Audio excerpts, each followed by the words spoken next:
Hello friends, आज की इस वीडियो में मैं लेकर आया हूँ आपके लिए दो मेंढकों की कहानी, जिसका मैं एक एक sentence Hindi to English translate करूँगा, जिससे आप न्यू न्यू वर्ड मीनिंग सीखेंगे और साथ ही साथ आप सीखेंगे कि जो स्टोरी के लंबे लंबे सेंटेंस होती हैं उनको कैसे ट्रांसलेट करते हैं। इसलिए दोस्तों इस वीडियो को पूरा अंत तक देखिए और इस स्टोरी का पूरा भरपूर आनंद लीजिए। दोस्तों अब करते हैं वीडियो को शुरू। दोस्तों स्टोरी का पहला सेंटेंस है, दो मेंढक एक ही तालाब में साथ साथ रहते थे। तो दोस्तों इस सेंटेंस को ट्रांसलेट करने के लिए सबसे पहले हमें लिखना है सब्जेक्ट, और सब्जेक्ट है इसमें दो मेंढक, और दो मेंढक की इंग्लिश लिखेंगे टू फ्रॉग। इसके बाद दोस्तों हमें लिखना होता है वर्ब, और इस वाले सेंटेंस में वर्ब है रहते थे, और रहते थे की इंग्लिश लिखेंगे लिव्ड। इसके बाद दोस्तों हमें लिखना है साथ साथ की इंग्लिश, और दोस्तों साथ साथ की इंग्लिश होती है टुगेदर। इसके बाद दोस्तों हमें लिखना है एक ही तालाब में, और दोस्तों इसकी इंग्लिश होगी इन ए सेम पॉन्ड। दोस्तों स्टोरी का अगला सेंटेंस है, जब तालाब गर्मी की तपिश के कारण सूख गया तब उन्होंने उस तालाब को छोड़ दिया। दोस्तों ये वाला सेंटेंस कम्प्लेक्स का है, क्योंकि दोस्तों इसमें दो क्लॉज हैं। पहली क्लॉज है जब तालाब गर्मी की तपिश के कारण सूख गया, और दूसरी क्लॉज है तब उन्होंने उस तालाब को छोड़ दिया। तो दोस्तों इस सेंटेंस को ट्रांसलेट करने के लिए सबसे पहले हमें पहली क्लॉज को ट्रांसलेट करना होगा, और दोस्तों पहली क्लॉज को ट्रांसलेट करने के लिए सबसे पहले हमें लिखना है जबकि इंग्लिश व्हेन। उसके बाद दोस्तों हमें लिखना है सब्जेक्ट, और सब्जेक्ट है इसमें तालाब, और तालाब की इंग्लिश लिखेंगे द पॉन्ड। इसके बाद दोस्तों हमें लिखनी है वर्ब, और इस सेंटेंस में वर्ब है सूख गया, और सूख गया की इंग्लिश लिखेंगे ड्राइड अप। इसके बाद दोस्तों हमें लिखनी है के कारण की इंग्लिश, और दोस्तों के कारण के लिए लगाएंगे डू टू। इसके बाद दोस्तों हमें लिखनी है गर्मी की तपिश की इंग्लिश, और दोस्तों गर्मी की तपिश की इंग्लिश के लिए हम लिखेंगे द समर हीट। दोस्तों इस तरह से पहली क्लॉज को हमने ट्रांसलेट कर लिया। अब दोस्तों करेंगे दूसरी क्लॉज को ट्रांसलेट। दोस्तों इस क्लॉज को ट्रांसलेट करने के लिए हमें तब की इंग्लिश नहीं लिखनी होगी, डायरेक्ट हम इसमें सब्जेक्ट लिखेंगे, और सब्जेक्ट है इसमें उन्होंने, और उन्होंने की इंग्लिश लिखेंगे दे। इसके बाद दोस्तों हमें लिखनी है वर्ब, और वर्ब इसमें छोड़ दिया, और दोस्तों छोड़ दिया की इंग्लिश होगी लेफ्ट। इसके बाद दोस्तों हमें लिखना है उस तालाब को, और उस तालाब की इंग्लिश होगी दैट पॉन्ड। दोस्तों स्टोरी का अगला सेंटेंस है, और वे एक दूसरे घर के लिए साथ साथ निकल पड़े। तो दोस्तों इस सेंटेंस को ट्रांसलेट करने के लिए सबसे पहले हमें लिखना है और की इंग्लिश एंड। उसके बाद दोस्तों हमें लिखना है सब्जेक्ट, वे की इंग्लिश दे। उसके बाद दोस्तों हमें लिखनी है वर्ब, और वर्ब इसमें निकल पड़े, और निकल पड़े की इंग्लिश लगाएंगे दोस्तों सेट आउट। उसके बाद दोस्तों हमें लिखनी है साथ साथ की इंग्लिश, और दोस्तों साथ साथ की इंग्लिश लिखेंगे टुगेदर। इसके बाद दोस्तों हमें लिखना है एक दूसरे घर के इंग्लिश, और दोस्तों एक दूसरे घर की इंग्लिश लिखेंगे फॉर अदर होम। दोस्तों स्टोरी का अगला सेंटेंस है, वे पानी से भरे हुए एक गहरे कुएं के पास से गुजरे। तो दोस्तों इस सेंटेंस को ट्रांसलेट करने के लिए सबसे पहले हमें लिखना है सब्जेक्ट, और सब्जेक्ट है इसमें वे, और वे की इंग्लिश लिखेंगे दे। इसके बाद दोस्तों हमें लिखना है वर्ब, और वर्ब है इसमें पास से गुजरे, और दोस्तों पास से गुजरने की इंग्लिश लगाएंगे पास्ट बाई। दोस्तों मैंने इसको पास्ट बोला है क्योंकि दोस्तों यहाँ पर जो है वो डी जो है वो टी की तरह पढ़ा जाएगा, इसलिए दोस्तों इसे पास्ट पढ़ा जाएगा। इसके बाद दोस्तों हमें लिखना है एक गहरे कुएं की इंग्लिश, और दोस्तों एक गहरे कुएं की इंग्लिश आएगी आ डीप वेल। इसके बाद दोस्तों हमें लिखना है पानी से भरे हुए की इंग्लिश, और दोस्तों पानी से भरे हुए की इंग्लिश आएगी फिल्ड विद वाटर। दोस्तों स्टोरी का अगला सेंटेंस है, उन मेंढकों में से एक मेंढक ने दूसरे मेंढक से कहा। तो दोस्तों इस सेंटेंस की ट्रांसलेट करने के लिए सबसे पहले हमें लिखना होगा सब्जेक्ट। और दोस्तों यहाँ पे सब्जेक्ट के रूप में आया है मेंढकों में से एक ने, तो दोस्तों इसकी इंग्लिश लिखेंगे वन ऑफ द फ्रॉग।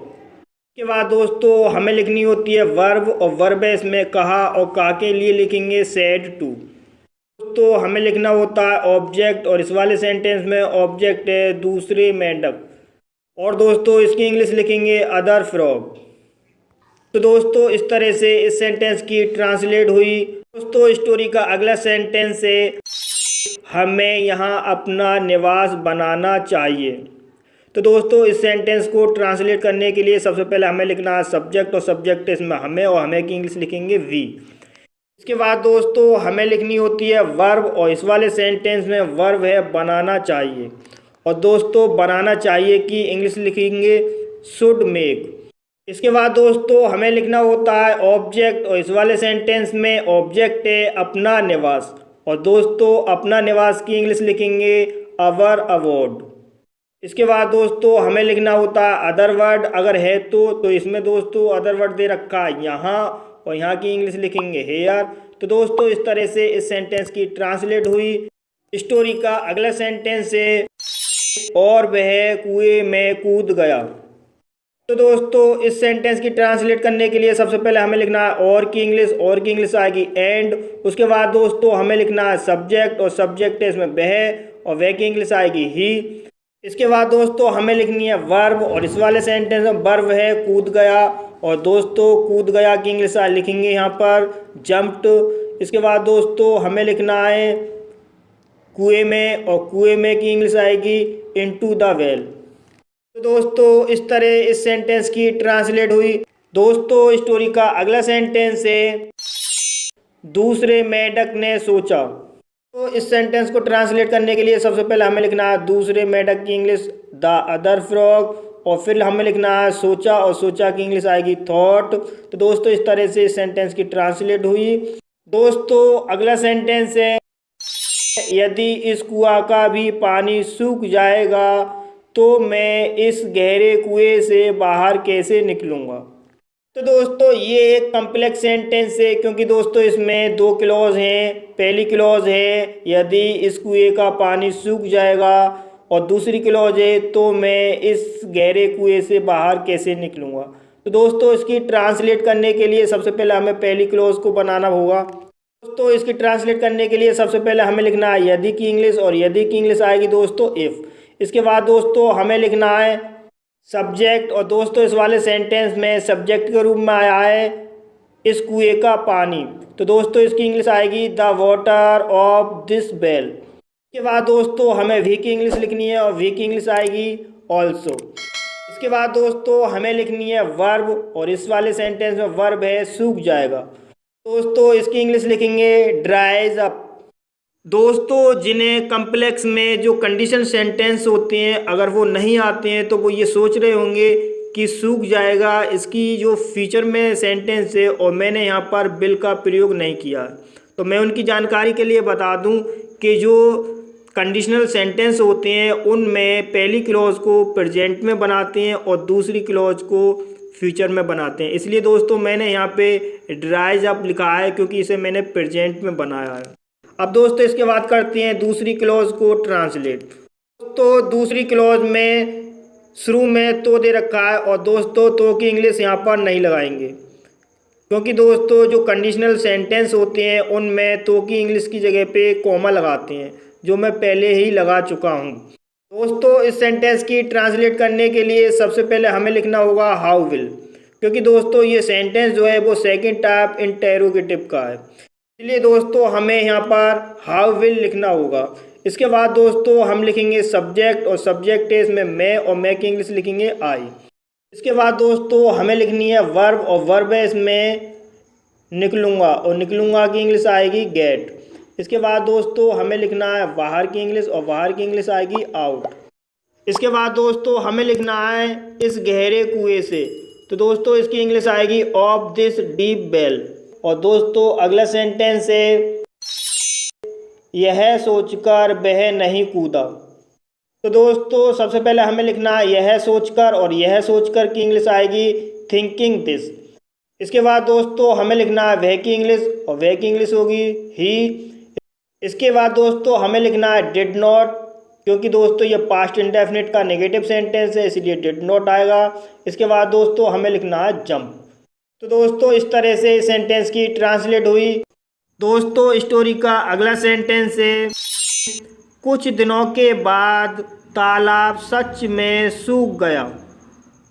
तो दोस्तों इस सेंटेंस की ट्रांसलेट करने के लिए सबसे पहले हमें लिखना है कुछ दिनों के बाद, और कुछ दिनों के बाद की इंग्लिश आएगी आफ्टर सम डेज। इसके बाद दोस्तों हमें लिखना है सब्जेक्ट, और सब्जेक्ट है इसमें तालाब, और तालाब की इंग्लिश आएगी द पॉन्ड। इसके बाद दोस्तों हमें लिखना है सच में, और सच में की इंग्लिश आएगी एक्चुअली। इसके बाद दोस्तों हमें लिखना है वर्ब सूख गया, और सूख गया की इंग्लिश आएगी ड्राइड अप। दोस्तों इस तरह से इस सेंटेंस की ट्रांसलेट हुई। दोस्तों स्टोरी का अगला सेंटेंस है, मेंढक गहरे कुएं से बाहर नहीं निकल सका।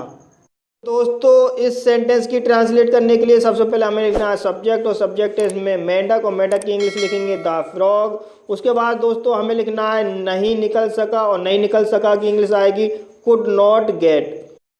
इसके बाद दोस्तों हमें लिखना है गहरे कुएं के बाहर, इसकी इंग्लिश, तो दोस्तों इसकी इंग्लिश आएगी out of the deep well. दोस्तों यहाँ पर आउट ऑफ जो है वो कंपाउंड प्रीपोजिशन है, और द डीप जो है वो यहाँ पर एडजेक्टिव का काम कर रहा है, और वेल यहाँ पर एक नाउन है। दोस्तों स्टोरी का अगला सेंटेंस है, इसलिए मेंढक उस कुएं में मर गया। दोस्तों इस सेंटेंस की ट्रांसलेट करने के लिए सबसे पहले हमें लिखना है इसलिए की इंग्लिश, और इसलिए की इंग्लिश आएगी सो। इसके बाद दोस्तों हमें लिखना है सब्जेक्ट, और इस वाले सेंटेंस में सब्जेक्ट है मेंढक, और मेंढक की इंग्लिश आएगी द फ्रॉग। इसके बाद दोस्तों हमें लिखना है वर्ब, और वर्ब है इसमें मर गया, और मर गया की इंग्लिश आएगी डाइड। इसके बाद दोस्तों हमें लिखना है ऑब्जेक्ट, और दोस्तों इस सेंटेंस में ऑब्जेक्ट है उस कुएं में, और दोस्तों उस कुएं में इसकी इंग्लिश आएगी इन दैट वेल। तो ये था स्टोरी का अंतिम सेंटेंस। तो दोस्तों वीडियो आपको अच्छा लगा हो तो वीडियो को लाइक कीजिए, चैनल को सब्सक्राइब कीजिए, और साथ ही साथ बेल आइकन को प्रेस करके ऑल नोटिफिकेशन ऑन कीजिए, ताकि हर वीडियो की नोटिफिकेशन आपको मिलती रहे।